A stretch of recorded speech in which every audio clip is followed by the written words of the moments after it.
Ethan Delcourt traquait les cerfs dans les montagnes du Maple Ridge comme il l'avait fait des centaines de fois auparavant. Ses bottes crissaient à peine dans la neige fraîchement tombée. Il connaissait chaque sentier, chaque silence, chaque respiration de la forêt. Mais ce matin-là, un hurlement déchira l'air gelé. Ce n'était pas un cri ordinaire, pas un appel de loup, pas un cri de chasse ou de douleur animale. C'était un son brut, désespéré, qui figea Ethan sur place et fit se dresser les poils de sa nuque.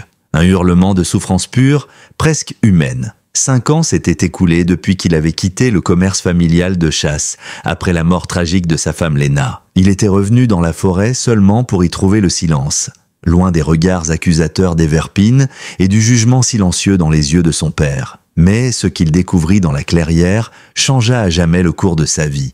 Une louve massive au pelage gris et aux yeux d'ambre intense était piégée, entravée par des liens métalliques noués comme des chaînes cérémonielles. Des symboles étranges, gravés dans sa fourrure, semblaient brûler sous la lumière hivernale. Leurs regards se croisèrent et dans ce regard, Ethan ne vit ni bête ni menace, mais une supplication silencieuse. Une vie suspendue qui attendait d'être sauvée. Et dans ce regard, tout vacilla. Laissez un like et partagez vos impressions dans les commentaires, ainsi que la ville d'où vous nous écoutez. Maintenant, reprenons l'histoire. Everpin, dans le nord du Maine, n'était pas qu'un simple point sur une carte. C'était un monde à part, niché dans les contreforts des Appalaches, où la nature dictait encore sa loi. 2000 âmes, pas une de plus, vivaient au rythme des saisons de chasse. Les vitrines affichaient des têtes empaillées entre 2 boîtes de munitions et le festival annuel du prédateur restait l'unique événement capable d'attirer des visiteurs en dehors des enterrements. Mais ces dernières années, la vitalité du village s'était effritée. Les jeunes partaient vers d'autres horizons, laissant derrière eux une population vieillissante et accrochée à ses traditions comme à une bouée. Le nom Delcourt s'affichait toujours en lettres dorées sur la façade du plus grand pavillon de chasse de la rue principale, bien que la peinture se soit depuis longtemps écaillée sous les assauts du vent. À l'intérieur, les murs portaient les trophées noircis par la fumée. 3 générations de chasseurs immortalisés dans des regards figés. Le loup des Rocheuses, abattu par Jules Delcourt en 1983, tenait toujours le record du comté. Ethan, lui, était né pour prolonger cette légende. Mais à 42 ans, il n'en restait que l'ombre. Son visage s'était durci avec les années, devenu aussi impassible que la roche.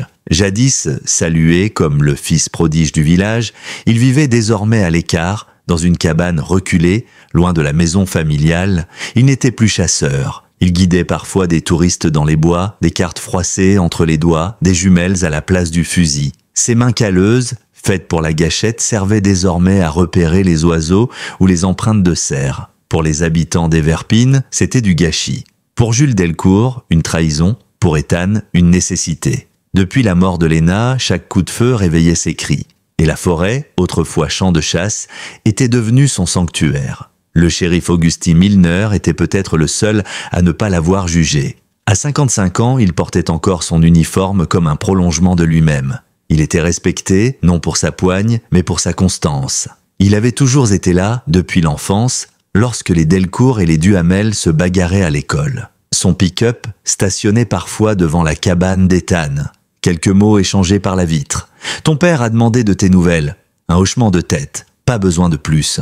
Jules Delcourt, septuagénaire à la colonne vertébrale plus rigide que jamais, continuait de parcourir les bois chaque matin. Il inspectait les pièges, vérifiait les traces, puis s'installait au comptoir du dîner de Claire dès 7 heures. Sa barbe blanche, son torse massif, sa voix grave suffisaient à imposer le silence. Il prêchait la tradition. Il croyait à l'ordre naturel des choses. « On abat pour que les autres vivent », disait-il. « C'est la loi de Dieu, la loi des hommes vrais. » Mais ce hurlement flottait encore dans l'air gelé, comme un écho venu d'un autre temps.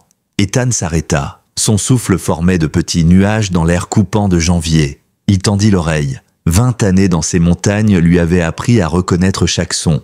Les cris des geais bleus, le souffle des chevreuils, même le hurlement d'un cougar. Mais ce cri-là n'avait rien de connu. Il était trop chargé, trop humain.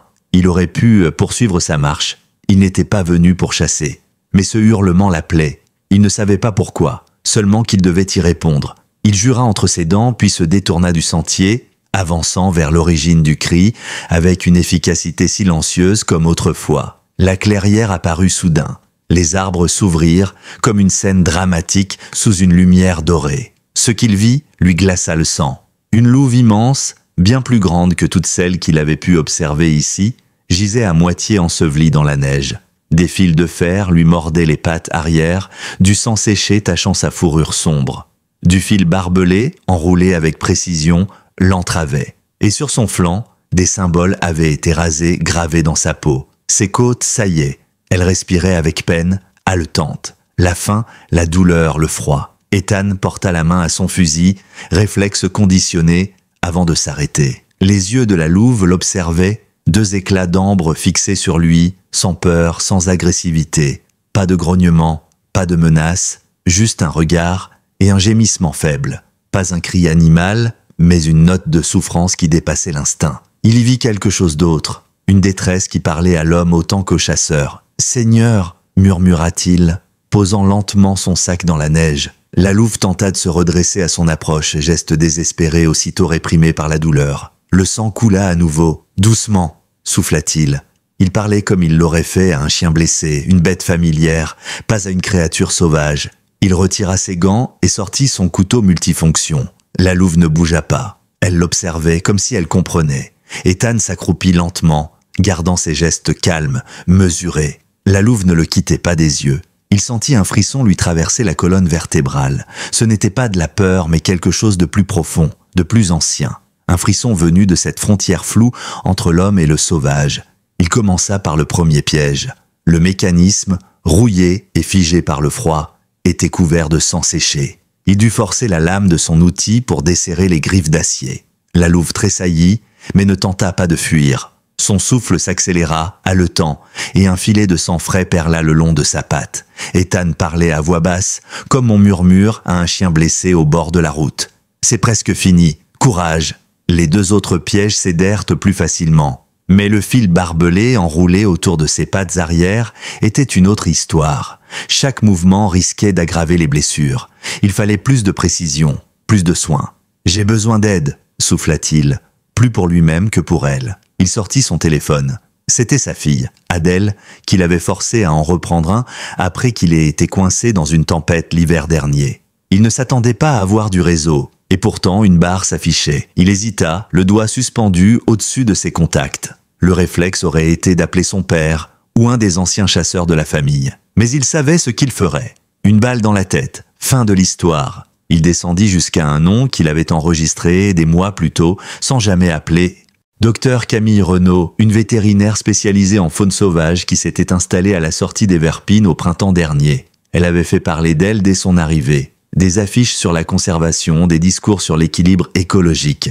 Jules l'avait traitée de rêveuse de salon. Mais Ethan avait discrètement gardé sa carte de visite, découpée sur le tableau d'affichage du magasin général. Il appuya sur l'icône d'appel. Après 3 sonneries, une voix professionnelle répondit « Clinique de la faune Renaud, bonjour ». Il ne perdit pas de temps. « J'ai trouvé une louve, blessée, piégée volontairement, à en croire les marques. Vous pouvez venir ?» Un court silence. « Où êtes-vous » Il lui transmit ses coordonnées GPS et un bref état de l'animal. Il s'attendait à des questions, à des soupçons, mais elle se contenta de répondre « J'arrive dans 20 minutes, essayez de ne pas la déplacer ». Il resta dans la neige, à quelques pas de la louve, parlant doucement pour la calmer. Elle ne le quittait pas des yeux.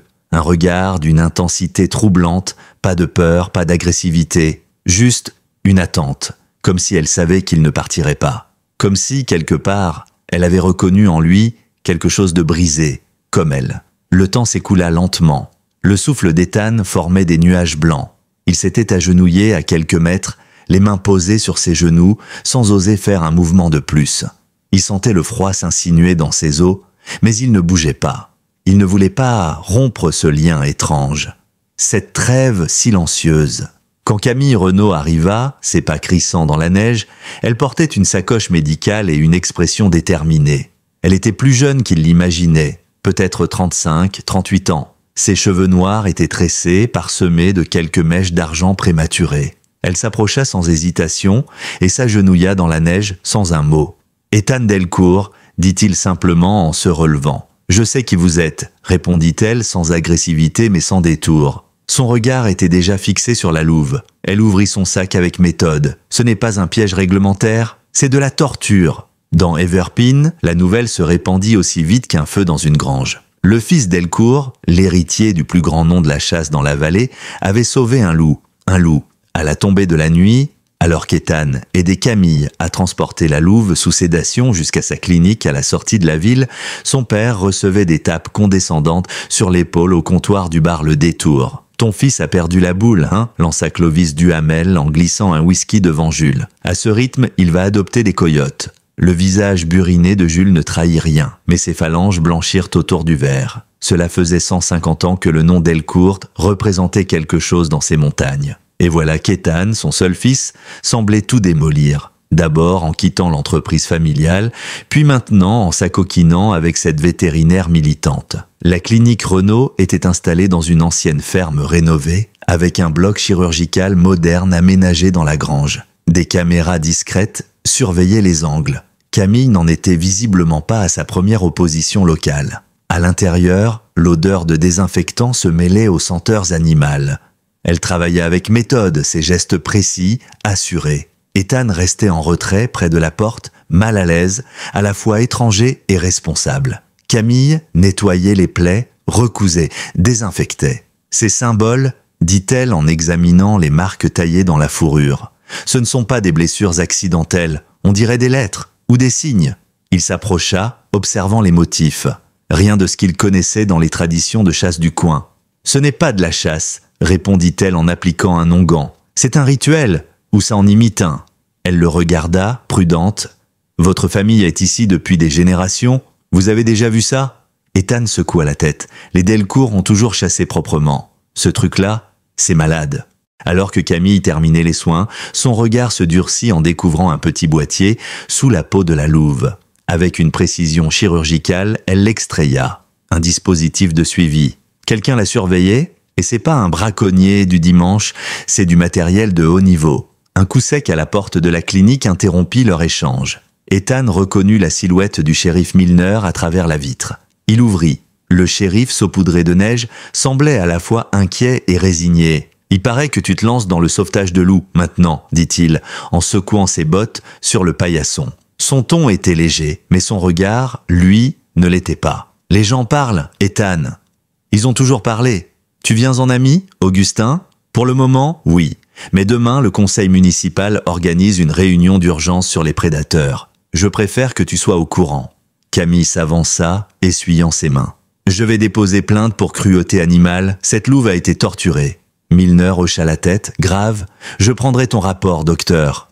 Mais prépare-toi, la moitié de la ville veut appliquer le protocole standard. » Ethan serra les dents. Il connaissait ce protocole. Depuis 30 ans, il autorisait l'abattage immédiat de tout grand prédateur repéré près des zones habitées. Une politique que Jules y avait lui-même contribué à instaurer. « Ce n'est pas un cas standard, dit-il d'une voix tendue. Quelqu'un l'a piégé volontairement. Ça, c'est pas de la chasse. » Milner soupira, retirant son chapeau.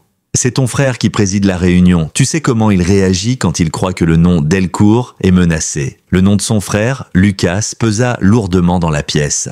Lucas avait repris les rênes de l'entreprise familiale après le départ d'Ethan. Il avait tout ce que leur père avait voulu pour Ethan.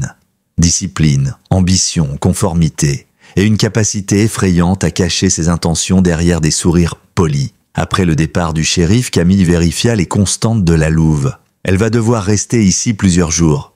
Mais si les rumeurs se propagent, elle sera en danger. Ethan se retourna vers la fenêtre, observant la neige effacer lentement leurs traces dans l'allée. « Tu penses que quelqu'un pourrait venir jusqu'ici ? Je pense que dans une ville comme celle-ci, la justice prend parfois des raccourcis. Et je pense que tu le sais très bien, monsieur Delcourt. » Ethan n'eut pas le temps de répondre. Son téléphone vibra. Un message d'Adèle. « Papy et tonton Lucas sont furieux à propos de la louve. Qu'est-ce qui se passe ? 15 ans. Vive comme l'éclair et bien plus lucide que bien des adultes d'Everpin. » Elle vivait surtout chez son grand-père depuis la mort de Lena, conséquence silencieuse d'un deuil que ni l'un ni l'autre n'avait su nommer. Le lien entre Ethan et sa fille s'était effiloché au fil du temps, réduit à quelques week-ends maladroits, des repas de Noël où le silence pesait plus que les guirlandes. Mais ce message, venu comme une alerte, le ramena brutalement à la réalité. Il tapota rapidement une réponse sans trop savoir quoi écrire, puis fut interrompu par un bruit sourd à la porte arrière. Camille attrapa sans hésiter un objet caché sous le comptoir, un petit spray dissuasif, pendant qu'Ethan s'approchait prudemment. Quand il ouvrit, une silhouette familière se tenait là, le souffle visible dans le froid. Un vieil homme au visage tanné par le vent, la peau brunie par des décennies de vie au grand air. Ses longs cheveux gris étaient tressés sous un bonnet en laine usée. « Tom Rivière » souffla Ethan, surpris. Thomas Rivière, dit vieux Tom, ne descendait presque jamais en ville. Il vivait seul dans une cabane encore plus reculée que celle d'Ethan, loin dans les bois. Mais son regard perçant avait toujours gardé quelque chose d'intact, comme s'il voyait au-delà du monde ordinaire. « On m'a dit que tu avais trouvé quelque chose que tu n'aurais pas dû, » dit Tom sans préambule, son regard glissant vers l'intérieur où la louve reposait. « Ces marques ne sont pas décoratives. » Camille le fixa. « Vous connaissez ces symboles ?» Tom ne répondit pas immédiatement. Il s'approche, ses bottes laissant de profondes empreintes dans la neige. Il s'agenouilla doucement près de la louve et passa ses doigts ridés à quelques centimètres des motifs taillés dans sa fourrure. Il ne la toucha pas. Et pourtant, l'animal s'apaisa davantage à son approche. C'est une corruption de vieux signes. Ces marques étaient autrefois faites pour protéger. Là, elles ont été inversées, détournées, faussées. Quelqu'un a utilisé des bribes de traditions sacrées, les a retournées pour attirer le mal plutôt que l'écarter. Son regard croisa celui d'Ethan. Cette louve n'a pas été piégée par hasard. Elle devait être trouvée, et par quelqu'un en particulier. On dirait que ce quelqu'un, c'était toi. Ethan fronça les sourcils. « Qu'est-ce que tu veux dire ? La réunion du conseil municipal de demain n'est pas seulement à cause du loup, poursuivit Tom. C'est un prétexte. Ce qu'ils veulent vraiment, c'est lancer les travaux sur la crête du Nord. Le maire attendait juste une excuse, et cette louve vient de la lui offrir. » Le sang d'Ethan se glaça. La crête du Nord, les anciens terrains de chasse des Delcourt, territoire transmis de père en fils depuis 4 générations. Depuis quelques mois, des rumeurs circulaient. Lucas restait évasif à ce sujet, trop silencieux. Ethan n'avait pas voulu y croire, jusqu'à maintenant. « Ce n'est pas un hasard, poursuivit Tom. Ils veulent si que les habitants aient peur, pour que tout le monde approuve le nettoyage. Et tu sais très bien qui profite le plus de cette peur. » Il fit une pause, puis ajouta d'un ton plus grave, « Et ces marques, Ethan, les vrais symboles servaient à honorer les animaux esprits. Là, on s'en est servi pour les souiller. C'est une insulte. » 3 jours après avoir trouvé la louve, Ethan observait l'aube se lever sur les montagnes depuis la fenêtre de sa cabane. Les premières lueurs roses caressaient les sapins givrés. Derrière lui, la louve reposait sur une couche de couverture, près du poêle à bois. Sa respiration était régulière, moins laborieuse. Camille, qu'il appelait désormais simplement Camille, sur sa demande, avait accepté à contre-cœur de la déplacer après que la réunion du conseil se soit terminée dans un climat de menace à peine dissimulé. Ils veulent la classer comme animal dangereux, avait annoncé Lucas d'une voix pleine de cette assurance froide qu'il maîtrisait si bien. Notre devoir est de protéger la communauté. C'est dans l'ADN de la famille Delcourt. L'ironie avait frappé Ethan de plein fouet. Une autre Sarah, sa femme disparue, s'était tenue dans cette même cuisine des années plus tôt, défendant bec et ongles ces mêmes montagnes, ces mêmes bêtes, face aux hommes qui parlaient de tradition. Elle aurait reconnu en Camille une alliée, une sœur d'âme, et peut-être était-ce pour ça qu'Ethan lui avait proposé, presque sans réfléchir, de cacher la louve ici. Elle s'était relevée ce matin-là, difficilement mais sans panique. Ses yeux d'ambre suivaient les mouvements d'Ethan avec calme. Elle ne reculait plus, ne grognait pas. Elle acceptait sa présence. Camille avait dit qu'il faudrait des semaines avant qu'elle puisse marcher correctement. Ses pattes arrière avaient été trop abîmées, mais il restait peu de temps. Le conseil avait donné un ultimatum de 48 heures pour faire disparaître le danger. Un coup discret à la porte le tira de ses pensées. 2 petits coups, une pause, un dernier. Il reconnut ce signal, il ouvrit. Adèle se tenait sur le seuil, son sac à dos sur une épaule.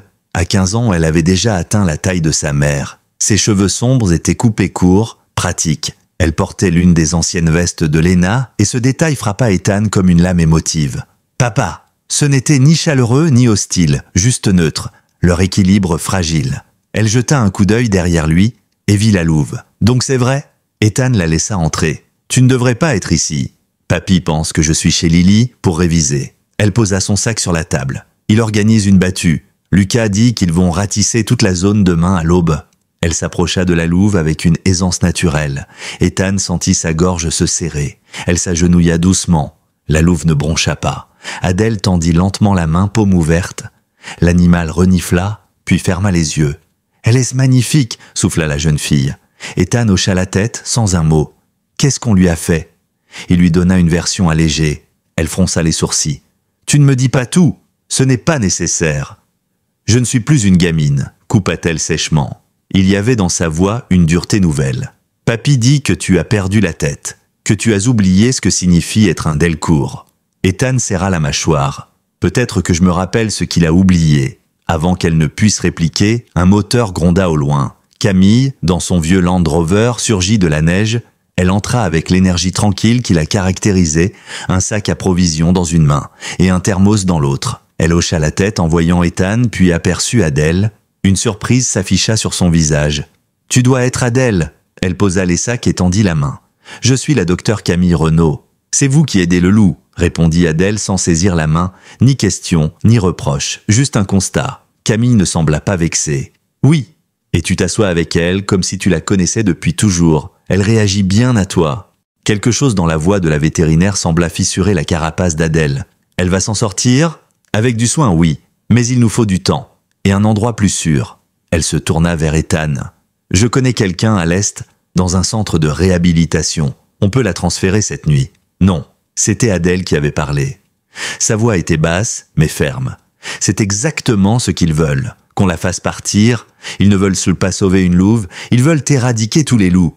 Ethan et Camille échangèrent un regard. Il y avait une vérité dans les mots de la jeune fille qui glaça l'air. « Qu'est-ce que tu veux dire ?» demanda Camille. Adèle hésita. « J'ai entendu Lucas au téléphone. Il parlait d'un nettoyage fasin et qu'il fallait régler le problème des prédateurs avant l'arrivée d'un investisseur. » Elle haussa les épaules. « J'y ai pas prêté attention sur le moment. Mais maintenant... » Ethan sentit le poids de la vérité tomber sur ses épaules. La crête du Nord, les plans de développement, la peur attisée, tout s'emboîtait. Camille fronça les sourcils, son regard devenant plus sombre à mesure qu'elle analysait les implications. Ils se servent de cette louve comme prétexte pour justifier une opération de nettoyage. Et ce développement dont tu parles, s'il touche la crête du Nord, on entre sur des terrains protégés. Elle pointa du doigt une zone sur la carte qu'Adèle venait de montrer sur son téléphone. Cette partie-là, c'est de la forêt fédérale. Ils n'ont pas le droit de chasser là sans permis. Et ces permis prennent des mois à obtenir. Ethan secoua la tête amère. Depuis quand est-ce que ça arrête, Jules Delcourt? Il chasse ses montagnes à sa façon depuis 70 ans. Il ne va pas laisser des papiers freiner ses plans. On doit la déplacer ce soir, trancha Camille. J'ai un collègue dans le Vermont, au centre Faune Libre. 6 heures de route. On peut la stabiliser, l'endormir et... Non, coupa Adèle, plus fermement cette fois. On ne peut pas. Elle s'était levée, son regard allant de son père à la vétérinaire. C'est ce qu'ils veulent, que les loups fuient, que cette meute disparaisse. Mais si on la fait partir, si elle s'éloigne de son territoire, ils auront gagné. Ethan resta silencieux un instant. Il observait sa fille.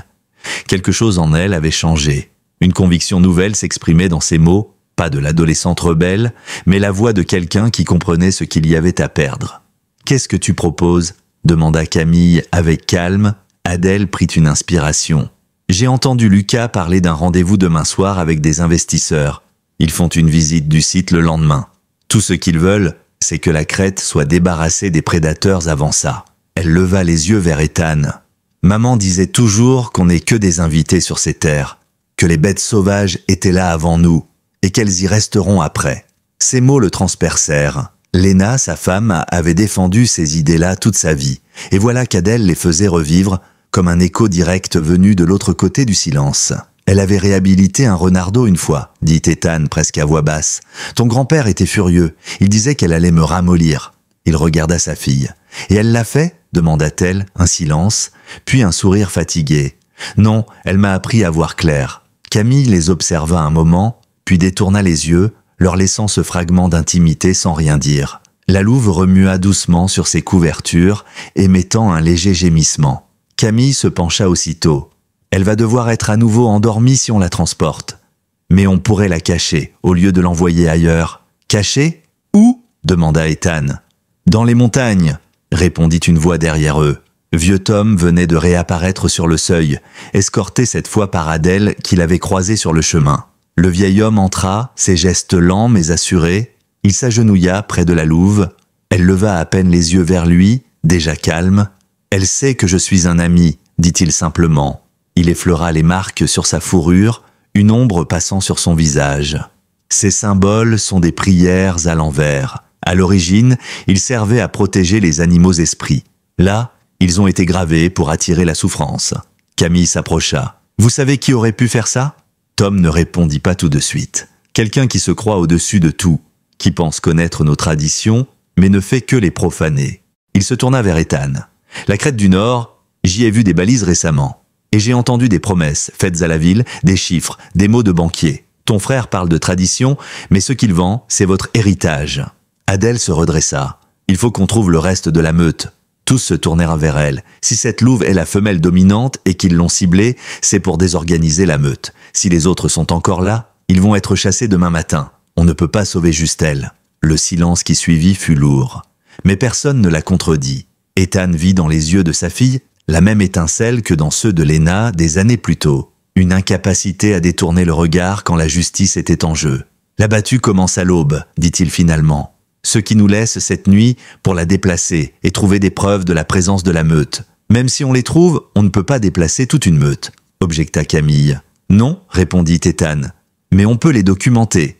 Des traces, des crottes fraîches, des empreintes. Si on peut prouver qu'une meute est en train de nicher sur des terres fédérales, alors on peut alerter les autorités. Et ça peut bloquer le projet. Un impact écologique fédéral, compléta Camille, comprenant. Une étude obligatoire, des mois de délai, peut-être même 1 an, ajouta Adèle les yeux brillants. Tom hocha la tête. Ça pourrait suffire à créer une réserve. Le plan prenait forme. Il devait trouver un lieu sûr pour la louve blessée, documenter la présence de la meute et gagner du temps. Chaque minute était précieuse. La louve semblait les observer comme si elle comprenait que son sort se jouait dans cette pièce. Lorsqu'Ethan s'approcha pour l'endormir à nouveau, elle ne broncha pas. Elle le fixa, droit dans les yeux, sans peur, comme si elle avait choisi de lui faire confiance. « On va te protéger », murmura-t-il. « Toi et les tiens. » Pour la première fois depuis 5 ans, Ethan sentit le poids du chagrin s'alléger. Quelque chose s'était déplacé en lui. Une direction, un but. Ce que son père et son frère projetaient pour la Crète du Nord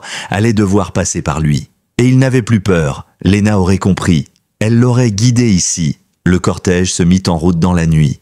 La neige tombait doucement, enveloppant les véhicules d'un manteau feutré. Ethan ouvrait la marche avec son pick-up.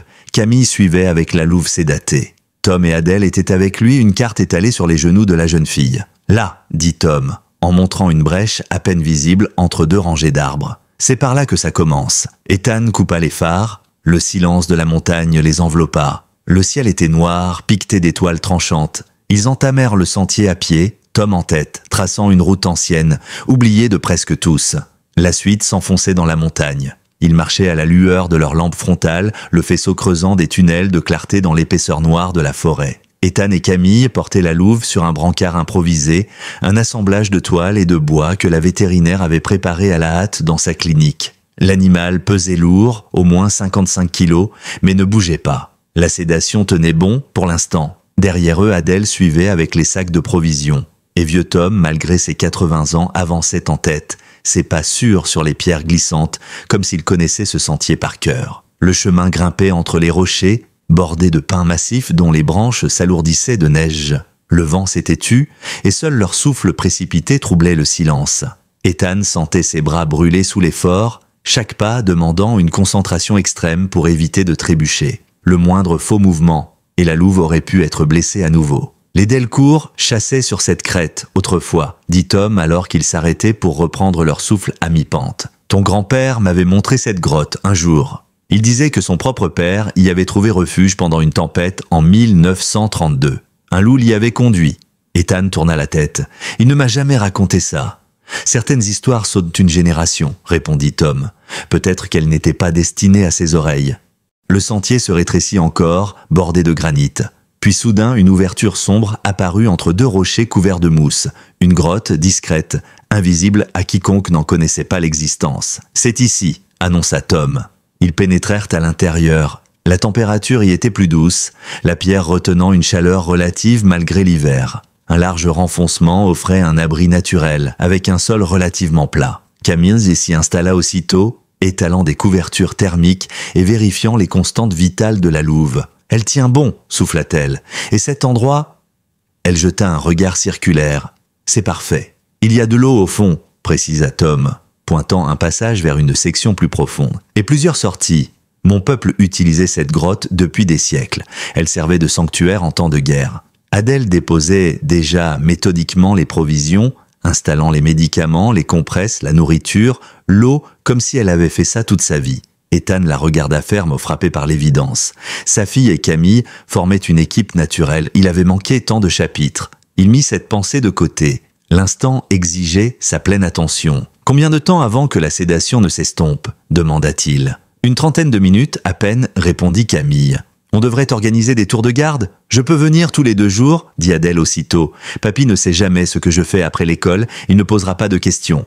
Ethan voulut objecter. Mais en croisant son regard, il comprit qu'il n'en avait plus le droit. Elle était là. Elle s'impliquait. Elle choisissait enfin de marcher à ses côtés. Et ce simple fait, après des années d'éloignement, valait plus que toutes les mises en garde. « Fais juste attention, dit-il, et merci. » Elle esquissa un sourire discret, avant de détourner les yeux. Puis elle reprit ses gestes, concentrés. Camille termina de soigner les plaies de la louve. « Elle cicatrise bien ?»« Vraiment bien, vu la gravité des blessures. »« Ce sont des survivantes, » répondit Ethan. « Mon père disait qu'aucun être vivant dans ces montagnes n'était plus endurant qu'un Delcourt, sauf peut-être un loup. » Camille s'arrêta dans son geste. « Pourtant, ton père les a presque exterminés de cette région. Il les respecte, mais comme un adversaire digne, pas comme des égaux. » Il marqua une pause. « Et toi, que représente-t-il pour toi ?» La question était simple mais lourde de sens. Camille releva les yeux. « La liberté. Peut-être l'image de ce qu'on admire et qu'on redoute. » Elle désigna la louve. « Regarde ses yeux. Il y a quelque chose d'ancien là-dedans. Quelque chose qui était là bien avant nous et qui survivra après. » Ethan hocha lentement la tête. « Je ne suis plus seulement le fils de Jules Delcourt, dit-il doucement. » Et en le disant, il sentit que c'était vrai. Il venait de libérer quelque chose, de lâcher enfin ce poids invisible qu'il portait depuis des années. Un bruissement les interrompit. Tom revenait, accompagné d'Adèle, les bras chargés de neige fondue. Il s'agenouilla auprès de la louve, effleura de nouveau les marques sur son flanc et fronça les sourcils. Elles sont inversées. Leurs équivalents véritables servaient à protéger les animaux esprits. Là, c'est une invitation au mal. Camille s'approcha. « Qui a pu faire ça ? Qui connaît assez vos traditions pour les corrompre de la sorte ?» Le vieil homme posa un regard dur sur Ethan. Quelqu'un qui fait semblant de respecter ces montagnes alors qu'ils préparent leur destruction. J'ai vu les piquets de délimitation sur la crête. J'ai entendu les promesses de luxe, de chalets, d'emploi. Et c'est ton frère, Lucas, qui prononce ces mots. Ethan, c'est lui qui vend votre nom. Adèle, restée silencieuse, se redressa brusquement.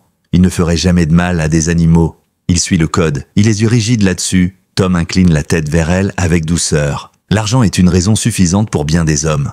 Ethan observe sa fille. Elle luttait, partagée entre la loyauté envers les piliers de sa vie et ce qu'elle voyait de ses propres yeux. Il ne dit rien. Elle devait cheminer seule vers la vérité. Cette louve a été placée là pour créer la peur, pour que les gens se sentent menacés avant l'annonce du développement. Mais il n'avait pas prévu que ce serait toi qui la trouverais, poursuivit Tom, en fixant Ethan. Certaines légendes disent que ce sont les loups qui choisissent. Camille émit un petit son sceptique, mais elle ne dit rien. Il y a un réseau de grottes sur le versant est, dit alors Tom. On peut l'y cacher. C'est un ancien sanctuaire, oublié. Ethan hocha la tête. Mais elle n'est pas la seule en danger. Si le reste de la meute est là, ils seront tués. Le visage de Tom s'assombrit. Des signes laissent penser qu'un petit groupe a été repéré sur la crête. 3 individus, peut-être plus. On ne peut pas les abandonner, dit Adèle. Ethan retrouva chez elle cette rage calme qui animait autrefois Lena. Le refus de détourner le regard quand le monde choisissait l'indifférence. L'abattu partira à l'aube, dit-il. Il nous reste la nuit pour tout faire, déplacer la louve et trouver la meute. Camille, pragmatique, réfléchissait déjà. Même si on les trouve, on ne pourra pas les transporter. Non, répondit Ethan, mais on peut les filmer, photographier les empreintes, prouver qu'ils sont là. S'ils se trouvent en territoire fédéral, on bloque le chantier. Ça forcerait une étude d'impact écologique, ajouta Camille. Et ça, c'est des mois de sursis. Peut-être 1 an, murmura Adèle. Tom acquiesça. 1 an, c'est assez pour faire valoir des droits. La louve ouvrit les yeux. Son regard balaya lentement la pièce, puis se fixa sur Ethan.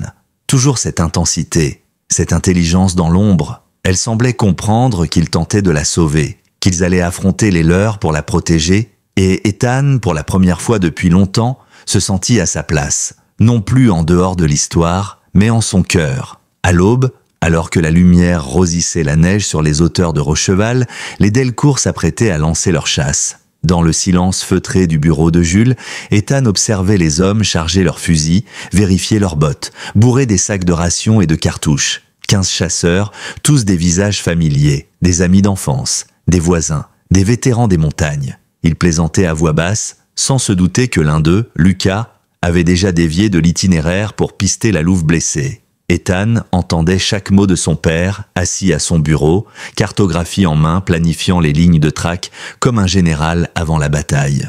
On ratisse d'abord la zone ouest. On descend vers le col en fin de matinée. S'ils sont là, on les aura. Jules ne levait pas les yeux vers lui. La tension entre eux était palpable. « Je ne pensais pas te voir ici », finit-il par dire, la voix aussi tranchante que le givre aux fenêtres. Ethan resta calme. « J'ai entendu parler de la battue. Je voulais comprendre pourquoi contourner les protocoles. Le contrôle des prédateurs n'est pas nouveau, tu le sais. On fait ce qu'on a toujours fait. Non, là vous exterminez pour faciliter une transaction. » Ethan croisa les bras. « Tu aides Lucas à vendre notre nom à des étrangers. » Jules serra les dents. « Ces montagnes nous ont nourris pendant des générations, mais elles ne suffisent plus. Ce projet apporte des emplois, une stabilité. » Ethan se rapprocha du bureau. Il parlait bas, mais avec une intensité qui n'admettait pas l'évitement. « À quel prix ? La meute n'est pas une menace, et ces terres, elles ne nous appartiennent pas. Elles nous ont simplement tolérés. » Jules tapa du poing sur la table, les cartes frémissant sous l'impact. Les animaux n'ont pas de droit, ils ont des instincts, et quand ces instincts menacent les nôtres, il n'y a pas de compromis. Ethan ne broncha pas. « Ce n'est pas ce que tu m'as appris. Tu parlais d'équilibre, de respect. » Jules détourna les yeux. « C'est Léna qui t'a mis ces idées en tête. Ne parle pas d'elle, pas pour justifier ça. » Un silence pesant suivit, les fantômes de leur deuil flottant entre eux. Puis la porte s'ouvrit. Lucas entra, en tenue de chasse, flambant neuve.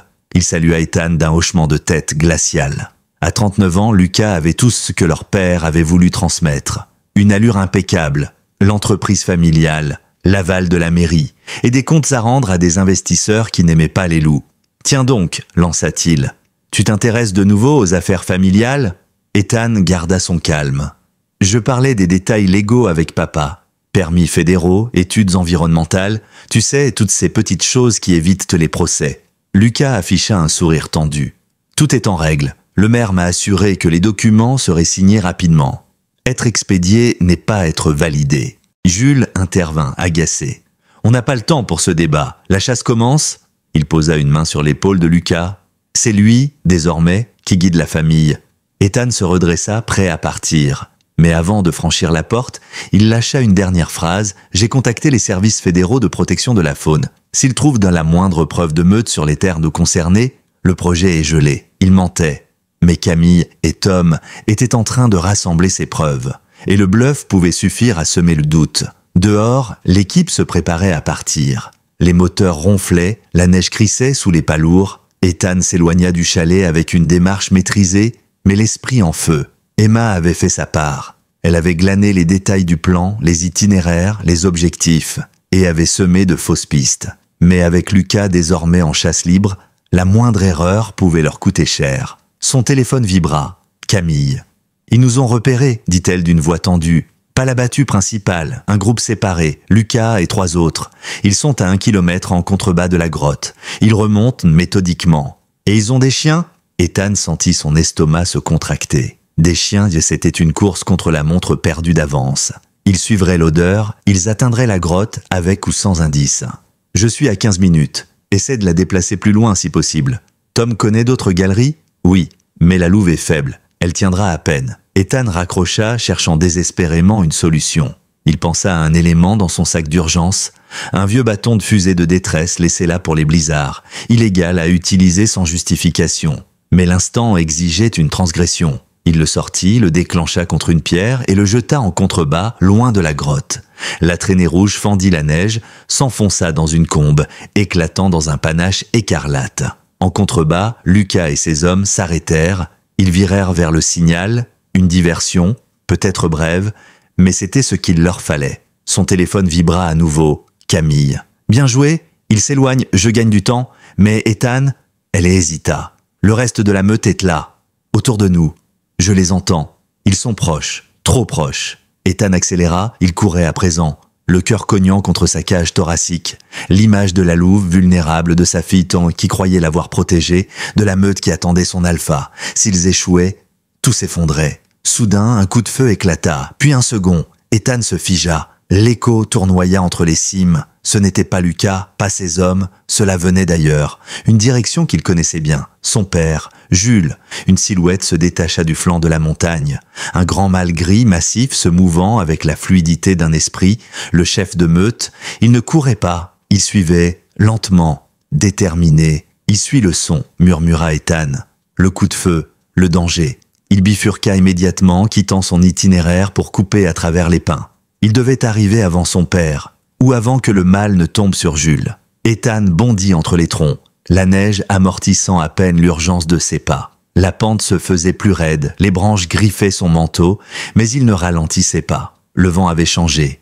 Il portait maintenant l'odeur âcre de la poudre, mêlée à celle, plus âpre, du sang. Et au loin, là où la forêt s'ouvrait sur un repli naturel du terrain, il aperçut une silhouette familière, son père, fusil en main. Devant lui, effondrée sur le flanc, une jeune louve. Une tache rouge s'élargissait sous son ventre. Jules s'était redressé, guettant les ombres, à l'affût d'un second tir si nécessaire. « Papa !» cria Ethan, sa voix éclatant dans l'air glacial. Jules se retourna brusquement, l'arme levée d'un geste réflexe. Puis il reconnut son fils et hésita, surpris par le ton, par l'urgence dans les yeux. « Reste en arrière !» ordonna-t-il, les yeux fixés sur la bête blessée. « Elle est touchée, mais elle peut encore mordre. » Ethan s'approche lentement. La jeune louve, encore adolescente, tentait de se redresser malgré la douleur. Sa patte arrière tremblait, une plaie nette y saignait à vif. « Ce n'est pas une menace, » dit-il calmement. « Regarde-la, elle n'est pas venue vers toi.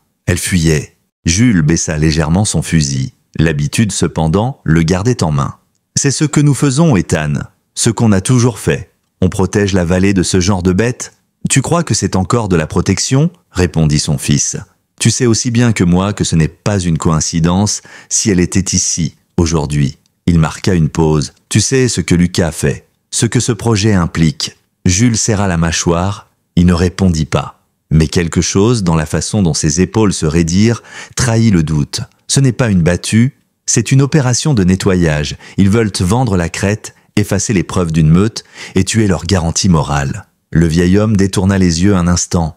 Son regard se perdit vers les cimes, comme s'il cherchait un souvenir ancien à exhumer. Puis il murmura, plus pour lui que pour son fils. « Les marques sur la louve que tu as trouvée, à quoi ressemblait-elle » Ethan le fixa, interloqué. Des symboles, gravés à même la peau. Tom dit que ce sont des versions inversées de signes de protection, qu'elles servent à attirer la souffrance. Jules hocha la tête très lentement. Le père de Tom m'avait montré ces symboles. Il disait qu'ils étaient alliés sacrés, qu'ils servaient à guider les esprits animaux dans le monde invisible. Il serra plus fort le fusil, avant de le relâcher légèrement. Qui, chez nous, aurait pu connaître ça ? Quelqu'un qui veut faire peur, quelqu'un prêt à tout pour accélérer un deal. Jules se figea, puis achit d'une voix basse « Lucas ». Le mot fut un murmure, pas un aveu. Pas encore, mais une reconnaissance, un glissement. Le gémissement de la jeune louve leur rappela sa présence. Elle tentait de ramper vers les bois, en direction d'une ombre immobile entre les troncs. Ethan plissa les yeux. Et là, à l'orée du couvert, le grand mâle apparut. L'alpha. Il ne bougeait pas. Il observait, son regard rivé sur la scène. Ethan vit son père se raidir. Instinctivement, il leva son fusil. « Non !» dit Ethan, s'interposant sans réfléchir. Il se plaça entre le canon et la silhouette du loup. « Ne fais pas ça !» Jules le fixa, un mélange d'incrédulité et de colère. « Dégage ! Pas cette fois, ce loup n'attaque pas. Il attend, il la suit. » Ethan désigna la jeune blessée. « C'est sa meute. Son futur. Tu ne vois pas ? Il ne fait rien. Il nous regarde, il te regarde. » L'arme de Jules resta en l'air un instant de plus, puis elle s'abaissa lentement. Un silence s'installa, étrange, suspendu dans la blancheur des cimes. « J'ai trouvé la femelle, » ajouta Ethan plus bas, « celle qu'on a piégée. Elle est vivante, et elle guérit, grâce à Camille, grâce à Adèle. » Jules tourna enfin les yeux vers lui, et dans son regard, il n'y avait plus la même rigidité, plus cette certitude implacable qu'il avait toujours définie. Quelque chose se fissurait. Ethan s'approcha de la jeune louve et s'agenouilla près d'elle. Elle tremblait de douleur mais ne montrait aucun signe d'agressivité, juste une peur résignée. Il Il examina la plaie. Le tir est propre. Elle peut s'en sortir. Mais il faut agir vite. Camille est à moins d'1 kilomètre. Il leva les yeux vers son père. « Aide-moi !» Jules resta figé un instant. Puis, sans un mot, il enleva sa veste de chasse et la déplia dans la neige. Il s'agenouilla à son tour. Ensemble, ils soulevèrent doucement la louve sur le tissu. Elle couina de douleur mais ne lutta pas. Ethan vit, non sans stupeur, que le grand mâle ne bougeait toujours pas. Il suivait chaque geste mais ne s'approchait pas. Il attendait, comme s'il savait. Pendant qu'il transportait la jeune louve vers la grotte, le silence s'était fait dans la forêt. Même les chiens de Lucas, en contrebas, semblaient s'être tus. Peut-être étaient-ils occupés à suivre la fausse piste, peut-être que le vent avait changé, ou alors, quelque chose ce jour-là avait modifié l'ordre établi. Et ce changement avait un nom, Adèle, Camille, le loup et Ethan Delcourt, qui enfin cessait de fuir. La lumière faiblissait à l'horizon lorsqu'ils atteignirent enfin la grotte. Camille les attendait à l'entrée, sa lampe frontale allumée, son regard oscillant entre la stupeur et le soulagement. « C'est une autre louve ?» demanda-t-elle en se précipitant. Ethan hocha la tête. « Jeune, blessé à la patte arrière, mon père l'a touché. » Camille jeta un coup d'œil à Jules, qui restait en retrait, silencieux. Il ne demandait ni pardon, ni justification. Mais il était là. Et pour Ethan, c'était déjà un miracle. « Elle peut s'en sortir, » dit Camille après un examen rapide. « Je vais devoir cautériser si ça saigne encore. » Elle guida l'animal plus loin dans la grotte jusqu'à une alcôve isolée. La première louve, l'alpha, toujours affaiblie, ouvrit lentement les yeux en sentant la présence de la nouvelle venue. Un son s'échappa de sa gorge, un cri grave et rauque, une sorte d'appel. Et depuis les arbres, juste au-delà de la lumière, un écho lui répondit. Le grand mâle, resté en retrait pendant toute l'opération, s'approcha enfin. Il ne franchit pas l'entrée. Mais il s'en rapprocha assez pour que Camille, Jules et Adèle puissent pleuvoir. Il ne fuyait pas, il ne grognait pas. Il regardait. « Il nous surveille », murmura Adèle. « Non, il nous évalue », corrigea Camille. « Ils essaient de comprendre si on est des ennemis ou autre chose. » Ethan, resté debout à l'entrée, tourna lentement la tête vers sa fille. Elle fixait le loup alpha, droite comme une flèche, sans peur. Elle portait l'ancienne veste de sa mère. Et dans cette posture, dans cette lumière pâle, il crut voir Léna, non pas comme un souvenir, mais comme une présence vivante, transmise, quelque chose d'ancien, quelque chose d'indestructible. « On doit les faire partir d'ici », souffla Camille. « Ils sont trop proches. Dès que Lucas comprendra que la piste était fausse, il reviendra. Et cette fois, ils n'hésiteront pas à tirer. » « Où ?» demanda Ethan. « Ils ne suivront pas une simple direction. Ils sont territoriaux. » Tom, qui venait de revenir avec une gourde remplie d'eau des sources internes, posa doucement son sac et répondit « Le corridor du nord-est. Il connecte cette vallée au parc national de Keating, en suivant les anciennes lignes de crête. 20 km de terrain escarpé. Trop accidenté pour être développé. Trop isolé pour être chassé. » Camille fronça les sourcils. « C'est trop loin, surtout pour des animaux blessés. » « Pas d'un seul coup, » répondit Ethan. « En plusieurs étapes, des points relais. On aménage des postes, on guide la meute en douceur. » Adèle releva la tête, une étincelle dans le regard. Comme des pierres de guet dans une rivière, un à la fois, Camille hochait déjà la tête. « Il nous faudra des cartes, des caches, des vivres et surtout, du temps. » Ethan soupira. « Qu'on n'a pas. La battue est déjà en mouvement. » Le silence tomba sur le groupe. La tension palpable s'intensifiait. Le hurlement d'un chien, au loin, les rappela à l'urgence. « Et si on les désorientait ?» lança soudain Adèle. Les regards se tournèrent vers elle. « Papy dit toujours qu'une battue n'est que la somme de ses informations. Si les informations sont fausses, » elle s'interrompit. Camille comprit immédiatement. « Tu veux leur donner de fausses pistes ?» Adèle hocha la tête. « Je retourne chez lui ce soir. Je peux écouter leurs plans, glaner les détails et les influencer. Je sais comment ils pensent. Il me fait confiance. » Ethan hésita. La peur nouait sa gorge. Il savait ce que cela impliquait. Mentir à Jules, manipuler Lucas, s'exposer. « Tu n'es pas obligé, dit-il doucement. Tu pourrais rester ici. » Elle le fixa, ses yeux sombres brillants de détermination. « Peut-être que si, peut-être que pour une fois, je dois choisir une cause. Maman aurait aidé ses loups, tu le sais ?» Ethan baissa les yeux. Il acquiesça, lentement. « D'accord. » Tom s'approcha d'elle et posa une main sur son épaule. « Tu es la fille de la montagne. Elle ne t'abandonnera pas. » Le plan se forme dans le silence. Pendant qu'Adèle retournerait semer le doute dans la battue, Ethan et Camille préparaient les premiers relais.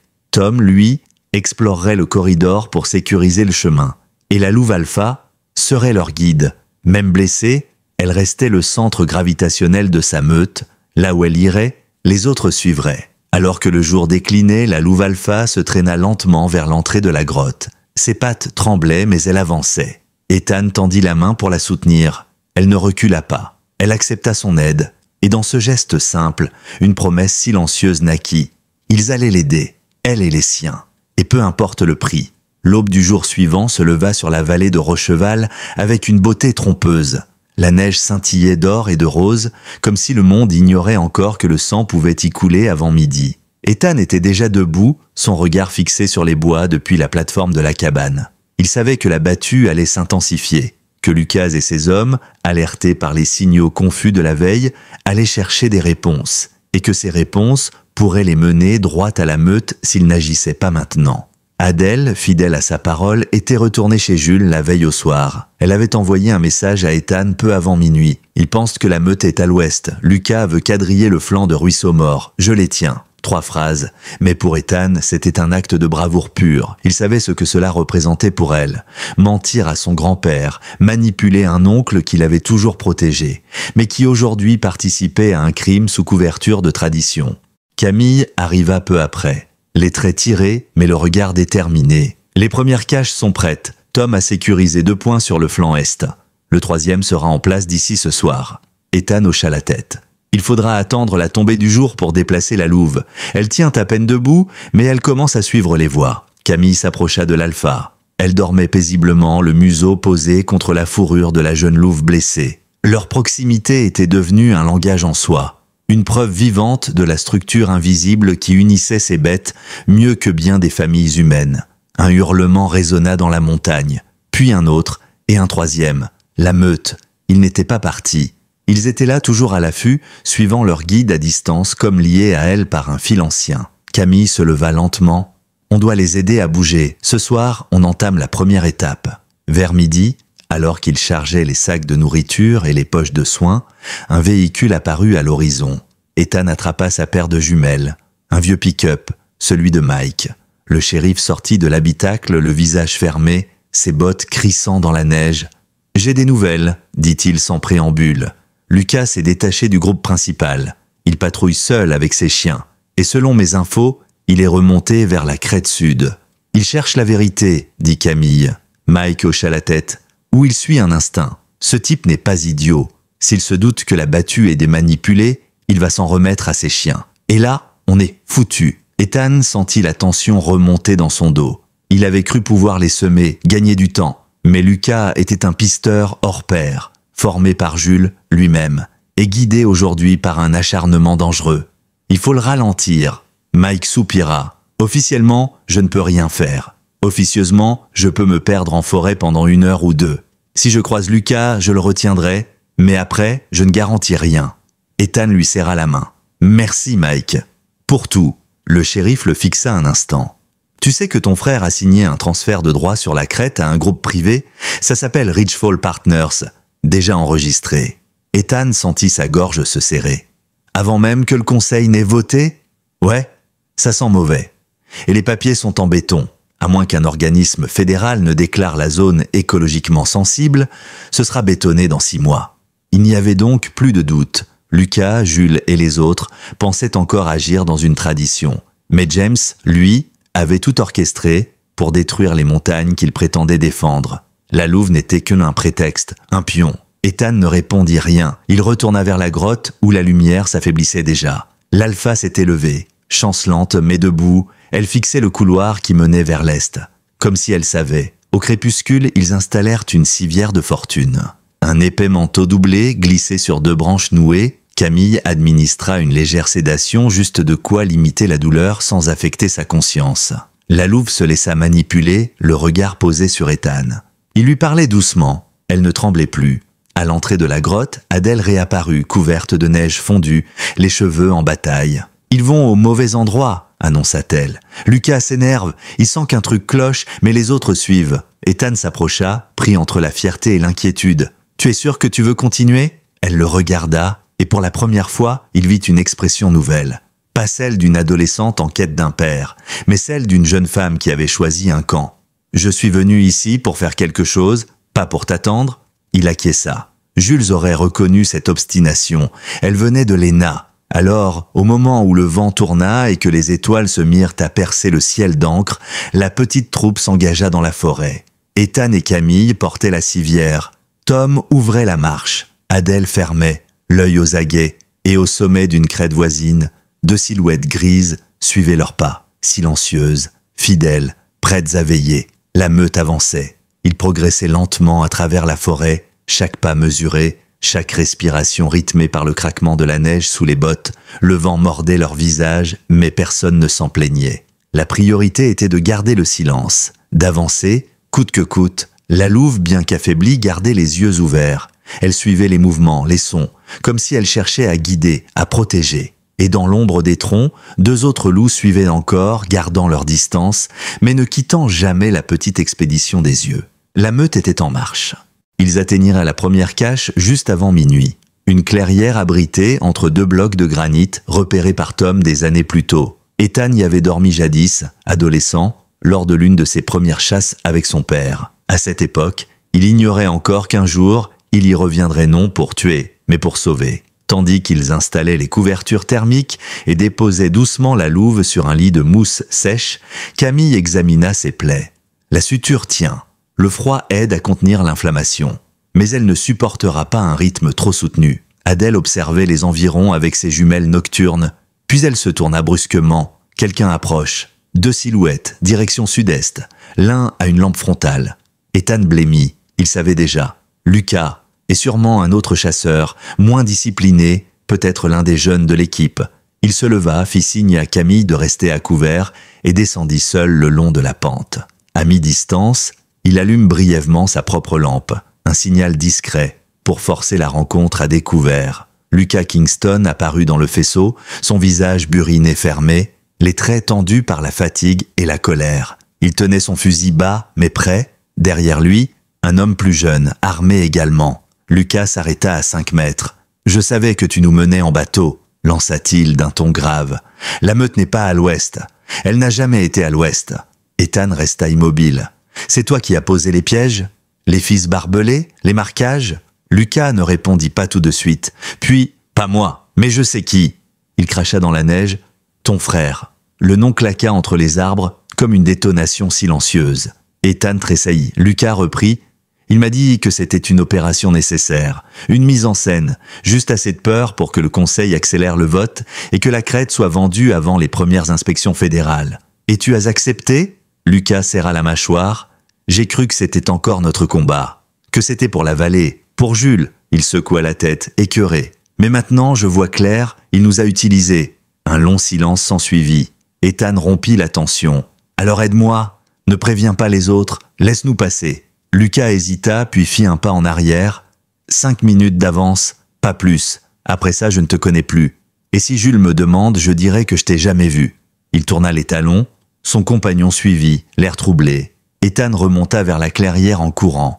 Camille l'attendait, prête. « Il nous laisse du temps ?»« 5 minutes, confirma-t-il. « C'est peu, mais c'est assez. » Ils relancèrent la progression. La louve, bien que fatiguée, semblait étrangement plus vive. À mesure qu'ils avançaient vers le nord-est, les silhouettes grises qui les suivaient se faisaient plus nombreuses. Une meute entière, 3 adultes, 2 jeunes, un louveteau à peine sorti de l'enfance, tous silencieux, tous concentrés sur une chose, la suivre. Elle, vers 3 heures du matin, alors qu'ils atteignaient la 2e cache, un ancien poste de chasse effondré transformé en abri, une voix les arrêta net, grave, froide. « Vous allez où comme ça ?» Ethan se retourna, son cœur manqua un battement. Jules se tenait là, fusil en travers du torse, entouré de 2 autres chasseurs. Adèle, qui le suivait de loin, s'immobilisa. Le regard de son grand-père croisa le sien, et quelque chose se brisa. « Tu es avec eux ?» demanda-t-il, incrédule. Adèle ne répondit pas. Camille, elle, prit la parole. « Monsieur Delcourt, ces animaux ne représentent aucune menace. Ils fuient. Ils cherchent un passage. » Jules ne la regardait même pas. Son regard était pour son fils. Et ce qu'il y lut lui fit plus mal que n'importe quelle balle. « Tu es allé trop loin, Ethan. » « Trop loin ?» Mais Ethan ne céda pas. Il fit un pas vers son père, sans peur. « Non, c'est toi qui refuses de voir. Tu crois protéger quelque chose, mais ce n'est plus la montagne que tu défends. C'est un mirage, une illusion que James t'a vendue. Il a signé la crête à une société privée avant même le vote du conseil. Jules resta figé. Le fusil glissa légèrement dans ses mains. Ce n'est pas vrai. Mike a vu les papiers. James a falsifié les études. Il a payé pour effacer les relevés environnementaux. Et ces loups, il a ordonné de les piéger, de les mutiler pour créer une urgence, pour avoir une excuse. Camille ajouta doucement, ces symboles, ceux gravés dans la peau, ils viennent de traditions détournées, de rites anciens, inversés. Ils ont été utilisés pour fabriquer la peur. Le silence tomba, long, lourd. Le fusil de Jules s'abaissa. Il regarda sa petite fille, puis Camille, puis Ethan, et enfin, la louve qui les observait depuis l'ombre. Elle se leva chancelante et s'approcha lentement. Ses yeux d'ambre croisèrent ceux de Jules. Elle ne grogna pas, elle ne recula pas. Elle le regarda simplement, comme si elle savait. Jules Delcourt ferma les yeux une seconde, et lorsqu'il les rouvrit, ce n'était plus le patriarche rigide de Rocheval. C'était un homme, fatigué, lucide et bouleversé. Il tendit lentement son arme à son fils, et dit d'une voix grave, « Alors va, protège-les ». Un an plus tard, sous le ciel limpide du début de printemps, Ethan Delcourt se tenait au bord d'un plateau surplombant les crêtes du nord-est. Les jumelles en main, il scrutait l'horizon, où les arbres bourgeonnaient à peine et où la lumière jouait avec les lignes escarpées du massif. À ses côtés, Adèle observait en silence. Elle grandissait vite. Ses traits, jadis encore teintés d'enfance, s'affirmaient à mesure que la montagne la façonnait. « Là-bas !» souffla-t-elle en pointant un renfoncement rocheux à flanc de colline. Ethan leva ses jumelles et les vit. 6 loups, l'alpha, sa compagne et 4 membres de leur meute. Ils se déplaçaient dans les herbes hautes avec une fluidité ancestrale, presque irréelle. Le louveteau blessé de l'hiver passé était devenu un jeune adulte, son pelage désormais brillant, la patte arrière à peine raide, et la femelle grise, leur louve, la survivante, avançait à leur côté. Son flanc gardait la trace d'une ancienne blessure, mais sa démarche était souple, assurée. Elle avait retrouvé sa dignité. Camille rejoignit le duo sur le promontoire. Son sourire discret était celui de quelqu'un qui avait appris à ne pas interrompre les silences sacrés. Elle s'est bien remise. Ethan hocha la tête. Et elle les guide toujours. Tu crois qu'ils resteront dans le corridor ? Demanda Adèle. Camille réfléchit un instant. Il est protégé assez vaste et les proies abondent. Ils n'ont aucune raison de partir. En contrebas, on devinait les premiers bâtiments du tout nouveau centre de préservation de la faune Delcourt. Un projet né d'une bataille, celle contre la destruction, contre les décisions hâtives, contre la peur. Aujourd'hui, c'était une structure modeste, bâtie en bois local et pierre claire, ouverte au public, avec des sentiers balisés, des jumelles d'observation et surtout, un engagement formel de protéger les terres et les êtres vivants qui les habitent. Le corridor Delcourt couvrait désormais plus de 50 000 hectares. Un réseau d'anciennes voies de migration reconstituées, cartographiées et classées en zone protégée. Aucun permis de construction, aucun tir autorisé. Jules Delcourt, le patriarche, était devenu le gardien du centre, sans titre officiel, mais avec une autorité que personne ne contestait. Lui qui avait autrefois juré qu'un bon chasseur ne reculait jamais devant une proie, passait désormais ses journées à expliquer aux enfants de la région que le plus grand courage, parfois, c'était de ne pas appuyer sur la gâchette. Le fusil de chasse familial, autrefois exposé dans la salle à trophées, reposait désormais dans une vitrine du musée du centre avec une plaque discrète, pour se souvenir et pour ne pas recommencer. James, lui, n'avait pas échappé aux conséquences. Les documents révélés par Mike et Tom, les preuves d'enregistrement falsifiés, les pots de vin distribués à la mairie, les photos des pièges illégaux, tout avait été transmis aux autorités fédérales. Il avait plaidé coupable, mais c'est dans le cadre d'une peine de travaux d'intérêt général qu'il avait commencé, lentement, à reconstruire. Aujourd'hui, il dirigeait les programmes de réhabilitation d'animaux blessés aux côtés de Camille, sans gloire, sans projecteur, juste avec une régularité qui, au fil du temps, avait fini par ressembler à une forme de rédemption. Frank, leur père, avait quitté la vallée 2 mois après la création officielle du corridor. Il avait confié à Ethan « Il est temps de laisser ces montagnes à ceux qui savent encore les écouter ». Personne ne savait vraiment où il était parti. Mais Ethan avait retrouvé, un matin, une lettre posée sur le rebord de la fenêtre du centre. À l'intérieur, un simple message écrit de sa main rugueuse Tu avais raison, c'était notre devoir de protéger, pas de posséder. Le centre fonctionnait désormais avec l'aide d'anciens chasseurs devenus guides naturalistes, de biologistes passionnés et d'adolescents comme Adèle qui avaient décidé que leur héritage ne serait pas défini par la peur ou la destruction. Dans la salle d'exposition, on trouvait une photo grand format, celle de la louve alpha, le regard tourné vers l'objectif, ses yeux d'ambre fixant l'invisible. En dessous, une phrase « Certaines rencontres changent tout ». À midi, un groupe d'élèves de primaire arriva pour une visite. Ethan descendit les accueillir. Camille lui lança un clin d'œil et prit le relais au sommet, jumelles levées. Adèle, elle, descendit avec son père, main dans la main, pas pour se protéger, mais pour avancer ensemble. En sortant sur la terrasse d'accueil, un hurlement se fit entendre depuis la forêt, long, pur, vibrant, puis un autre, puis plusieurs. La meute chantait pour marquer sa présence, pour célébrer son territoire, pour dire qu'elle était toujours là. Les enfants s'arrêtèrent, décarquillant les yeux. Un murmure parcourut le groupe, Ethan sourit. Il leva les yeux vers la crête, là où la forêt reprenait ses droits. Il pensa à Léna, à tout ce qu'elle avait su avant lui, à ce qu'elle avait transmis à leur fille. Il pensa à la louve, à ses blessures, à son regard, et il comprit que rien n'avait été vain. Ce territoire n'était plus celui des Delcourt, il était celui du vivant, de l'équilibre, de la mémoire et des choix qu'on ose faire lorsqu'on comprend enfin ce qui compte. Ethan se tourna vers les enfants et les bras ouverts. « Vous avez entendu ?» dit-il. « C'est le chant de la montagne. Et il vous appartient. » Alors, au cœur des bois, dans cette vallée longtemps déchirée entre héritage et progrès, le hurlement d'un animal autrefois pourchassé devenait la preuve la plus éclatante de la réconciliation possible. Entre l'homme et la nature, entre le passé et le futur, entre un père et sa fille.